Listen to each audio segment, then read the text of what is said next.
This is the Marching Drill 3.0 video. We made a couple in the past. This is going to be our most updated version of the marching drills that we use all the time at our running form workshops and when we work with runners one-on-one at Alpha Project, Physio, and Performance. So the purpose of these marching drills, number one, is to work on, instead of overstriding and landing way out in front of our bodies, we're focusing and practicing on how to land with a more vertical shin. And it is impossible to land directly under your center of mass. It's not possible, but we do want to think, hey, can we land closer to our center of mass so we don't end up at this massive heel strike and massive overstriding that if you went to our workshops or working with us, that hopefully we explained, land way out here, man, it's really going to push you back and it's going to cause a lot of problems.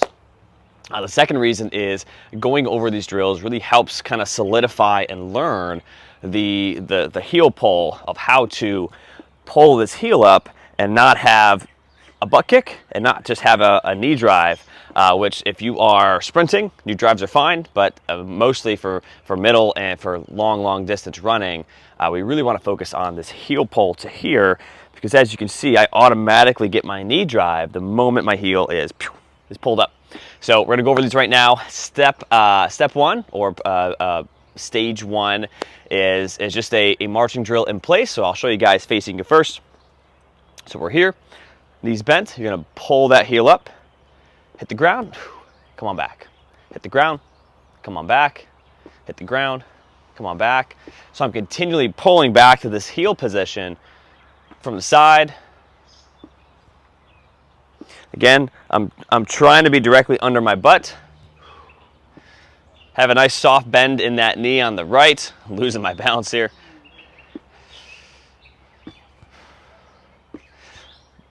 Some things to watch out for. Don't do this. It's not a butt kick. We're not butt kicking. There's no knee drive with the butt kick. And don't do this. This is a high knee. We're not doing high knees. It is bam, pulling right under your center of mass at a nice relaxed foot. A lot of people think, oh, I gotta I'm bringing my foot up like this. Keep your foot nice and relaxed. Don't have your foot up like this. Think, kind of do some ankle circles, some foot circles. Relax that foot.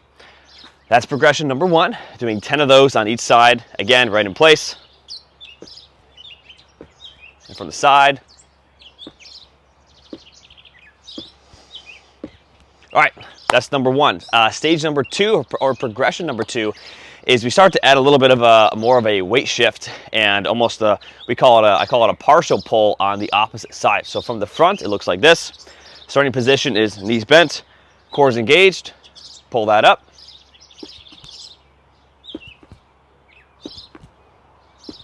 From the side.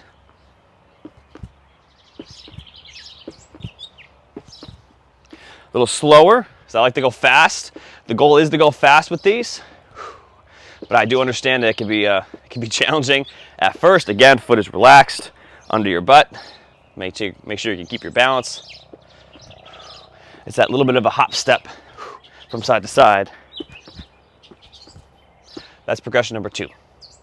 I hope that makes sense. So if you're like, I gotta practice those, pause the video, go practice them, because progression number three, we're gonna start moving, and it's gonna add another level of complexity to this. So I hope you practice them. Level three, it's actually the same exact thing as progression, or stage three, but now we are slowly moving forwards, and to do that, same start position, I hit the ground, and this little mini one, that's where I take the step. You're not actually stepping out in front of your body with the big pull here, the big heel pull. That step comes from that mini step that we're doing. I hope you guys can appreciate that. I'll whack the other rubber mat here. So that the stage three and progression three is same exact start position as number one and two, but now you hit the ground, you take that mini step out in front with the mini pull. Again, from the side. Keep your balance. You'll learn really quick. Running is a single leg exercise, and you need to make sure that you have balance. So that is progression in stage 1, 2, and 3.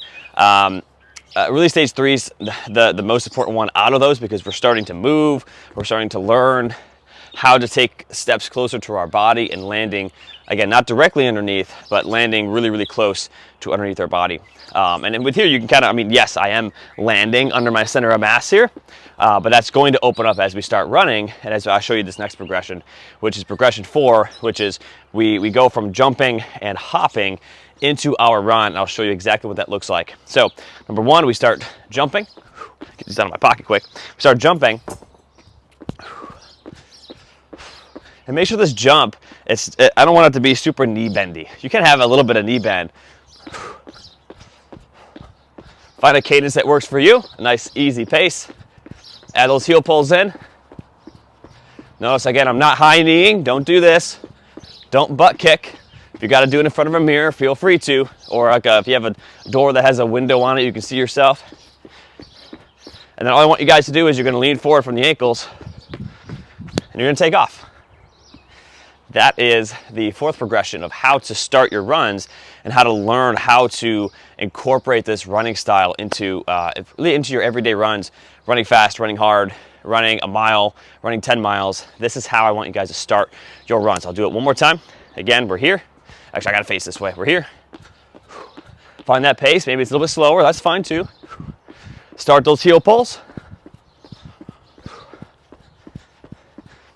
If you feel awkward when you're running, you're probably pulling too high. Come off that pull a little bit. And then lean forwards, take right off. And that is how you perform a stage in progression 4 of going from jumping and single leg hopping into your run. And again, if we don't, it's impossible to land on your center of mass because you'll just fall forward. You have to catch yourself. There has to be a little bit of there has to be some force on the ground that's going to stop you a little bit.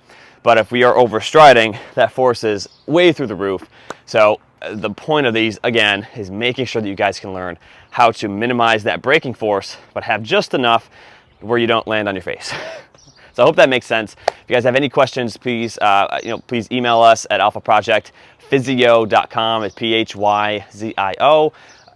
We'd love to answer all your questions for you. And again, send us emails at that email address.